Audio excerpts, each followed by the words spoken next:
আসসালামু আলাইকুম বন্ধুরা, এবি কিচেনে সকলকে সাদর আমন্ত্রণ। আবারও আপনাদের কাছে একটা রেসিপি নিয়ে হাজির হলাম। আজকে আমি তৈরি করছি ঠেকুয়া। ছট পুজোর আগে ঠেকুয়া বানিয়েছিলাম, আর ঠেকুয়াটা বানিয়ে খুবই খেতে ভালো লেগেছিলো। সব কিছু রাখা আছে, ভাবলাম তাই আরও একবার বানিয়ে নিচ্ছি। আর আজকে একটু অন্যরকমভাবে ঠেকুয়াটা বানাচ্ছি। এখানে আমি 1.5 কাপ নিয়েছি গমের আটা, আর 1/2 কাপ নিয়েছি সুজি, মানে 3 ভাগ আটা সমান 1 ভাগ সুজি, আর সামান্য 2 চিমটির মতো লবণ দিয়েছি। আর যেটা বেশ দিতেই হয় সেটা হলো মৌরি। এই মৌরিটাকে একটু হাতে করে ঘষে নিলাম, দিয়ে দিলাম। আর এখানে কাঁচা নারকেল ছিল, সেটা একটু ঘি দিয়ে ভেজে নিয়েছি। কিছুটা কুচানো আর কিছুটা পুরানো ছিল, সেটাকে ঘি দিয়ে ভেজে নিয়েছি। সব এগুলোকে বেশ ভালোভাবে মাখিয়ে নিচ্ছি। মাখিয়ে নেওয়ার পরে ঘিয়ের ময়ান দিচ্ছি। এখানে 2 চামচ ঘি দিয়েছি। ময়ানটা দেওয়ার পরে আরও লাগলে তখন আর কিছুটা দিয়ে দেব। ময়ানটা বেশ ভালোভাবে মাখিয়ে নিয়েছিলাম, একটু কম লেগেছিলো, সেই কারণে আরও 2 চামচ দিয়েছি। দিয়ে এরকম মুঠো হচ্ছে আমার ময়ানটা, মানে 4 চামচের মতো লেগেছে। আর এখানে আমি একটু চিনিটা গোটা গোটা দেখা যাবে, বেশ ভালো লাগে আর খেতেও ভালো লাগবে, সেই জন্য দানা চিনি দিয়ে দিলাম 1 মুঠো মতো। আর গুড় দিচ্ছি 50 গ্রাম থেকে 75 গ্রামের মতো গুড় দিয়েছি। গুড়েই করছি কারণ মিষ্টিটা আমি একটু হালকা দিচ্ছি। এবারে মিষ্টিটাকেও বেশি খেলে বেশি কম দিয়ে নেবে। গুড় চিনি এগুলোকেও একটু বেশ ভালো করে সব মাখিয়ে নিচ্ছি। এবারে কিন্তু পানিটা এখানে দেখে দিতে হবে, পানিটা একদমই অল্প অল্প করে মিশাতে হবে। বেশি পানি পড়লেই তাহলে আটাটা নরম হয়ে যাবে। আর এখানে ঠেকুয়ার আটা মানে ডোটা একটু শক্ত হয়, রুটি বেলার মতো অতটা নরম হয় না, সেই কারণে আমি অল্প অল্প করে পানি দিয়ে মাখতে হবে।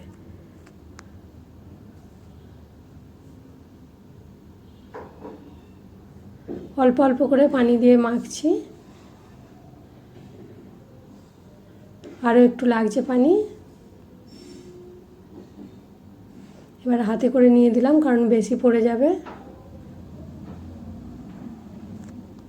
তাহলে আমার ভিডিওটা যে সকল বন্ধুরা দেখছেন, ভালো লাগলে অবশ্যই ভিডিওতে একটা লাইক দেবেন আর কমেন্ট করে জানাবেন কেমন লেগেছে। আর কে কে বাঙালি হয়ে এরকম ঠেকুয়া বানিয়ে বাড়িতে খেয়েছেন অবশ্যই কমেন্টে জানাবেন।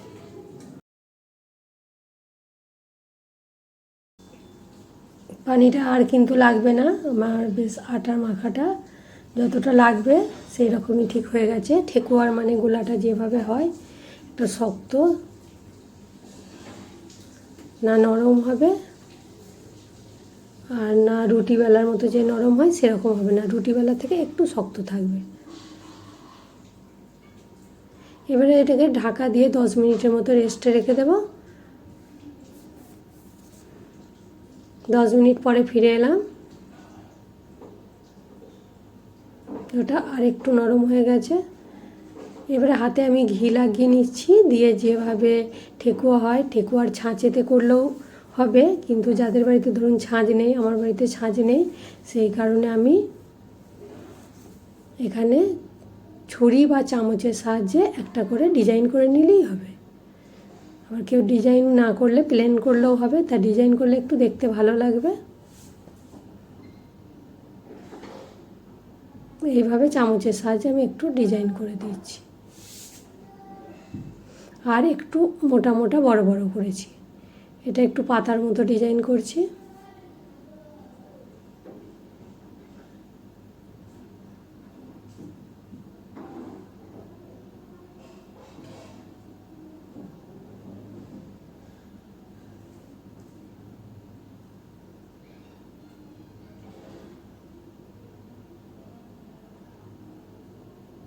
এবছরই এই ঠেকুয়া প্রথম বানিয়েছিলাম, কিন্তু খেতে খুবই ভালো হয়েছিল।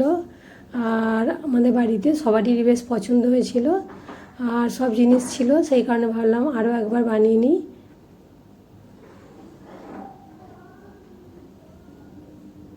এবারে তেলটা দিচ্ছি। এখানে ঘি থাকলে বেশি করে ঘিয়ে ভাজলেও হবে, আর ঘি তো সবারই বাড়িতে নেই, সেই কারণে এখানে সাদা তেলে ভাজছি। আর গ্যাসের ফ্লেমটা একদম লো, তেলটা তো মোটেই গরম করা চলবে না, হালকা গরম। আমি দেওয়ার সময় দেখলাম একটু বুজবুজ করে উঠেছে, সেই অবস্থাতে দিতে হবে। আর একদিকটা হতে কিন্তু অনেকক্ষণ সময় লেগেছে, মিনিট 12 মতো। এরকম হালকা লাল হলে তারপরে ঠিক উল্টে দিতে হবে অন্য দিকটা। একবার উল্টে দিলেই হবে, আর এইভাবে চামচের সাহায্যে উল্টাতে হবে, নাহলে এগুলো খুবই ভেঙে যায়।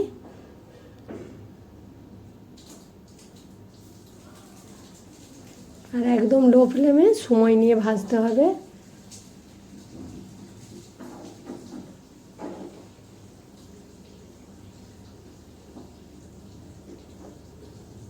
পনেরো 16 মিনিট করে ভাজতে লেগেছে। আমার 2 ব্যাচ হয়েছিল, 2 ব্যাচেই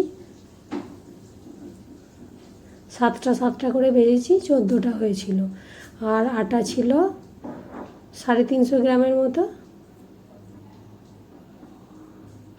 তো 350 গ্রামে আটা সুজি নিয়ে আমার এখানে 14টা ঠেকুয়া হয়েছিল। এইভাবে তেল ঝরিয়ে তুলে নিলাম, আবারও পরের ব্যাচে দিয়ে দিলাম। আর একদম গ্যাসের ফ্লেমটা লো রাখতে হবে।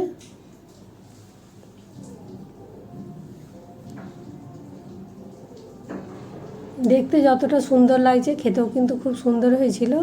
ওই যে বললাম প্রথমবারই বানিয়েছিলাম, কিন্তু ভালো লেগেছিল, আর বাড়িতে সব জিনিস ছিল, সেই কারণে আবার একবার বানিয়ে নিলাম। আর এগুলোকে ঠান্ডা করে কৌটোয় ভরে রেখে দিতে হবে, তাহলে এখানে 15-20 দিন 1 মাস পর্যন্ত থাকবে। তা আমার প্রথমবারই শেষ হয়ে গেছিলো, এবারে তো বানাতে বানাতে যেদিন বানিয়েছি তার পরের দিনই শেষ হয়ে গেছে। ভিডিওটা আমি 2য় দিন এডিটিং করছি, আর ঠেকুয়া একটাও নেই। চিনিগুলো দিয়েছি বলে গোটা গোটা চিনিটা বেশ দেখতে ভালো লাগছে। তাহলে অবশ্যই কমেন্টে জানাবেন বাঙালি হয়ে কে এরকম ঠেকুয়া বানিয়েছে। শব্দটা শুনে বুঝতে পারছেন কতটা খাস্তা হয়েছে, খাস্তা এবং ভেতরটা ভুরভুরে, খুবই খেতে সুন্দর হয়েছিল। দেখতে যত সুন্দর লাগছে খেতেও টেস্ট হয়েছে। তাহলে আজকে এই পর্যন্ত, আবার অন্য রেসিপি নিয়ে দেখা হবে। সবাই ভালো থাকবেন।